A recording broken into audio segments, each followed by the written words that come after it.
ഏറ്റവും ദൈർഘ്യമേറിയ ഇക്കിൾ അല്ലെങ്കിൽ എക്കിട്ടം എത്ര കാലമാണ് നീണ്ടുനിന്നതെന്ന് നിങ്ങൾക്കറിയാമോ?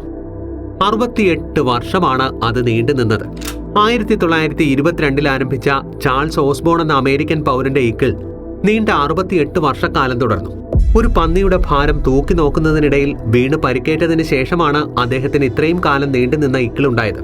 വൈദ്യസഹായം തേടിയെങ്കിലും മരണത്തിന് 1 വർഷം മുൻപ് 1990 ഓസ്ബോണിന്റെ ഇക്കിൾ സ്വയമേവ നിലയ്ക്കുന്നത്. ഇടതടവില്ലാതെ ഏറ്റവും ദൈർഘ്യമേറിയ കാലം ഇക്കിൾ നീണ്ടുനിന്നു എന്ന വ്യത്യസ്തമായ കേസാണ് അദ്ദേഹത്തിൻ്റെത്. അതിനാൽ അടുത്ത തവണ നിങ്ങൾക്കൊരു ചെറിയ ഇക്കിൾ അല്ലെങ്കിൽ എക്കിട്ടം അനുഭവപ്പെടുമ്പോൾ ചാൾസ് ഓസ്ബോണിനെയും അദ്ദേഹത്തിന്റെ അസാധാരണമായ സഹിഷ്ണുതയെയും സഹനശക്തിയെയും കുറിച്ച് ഒന്ന് ഓർത്തു നോക്ക്.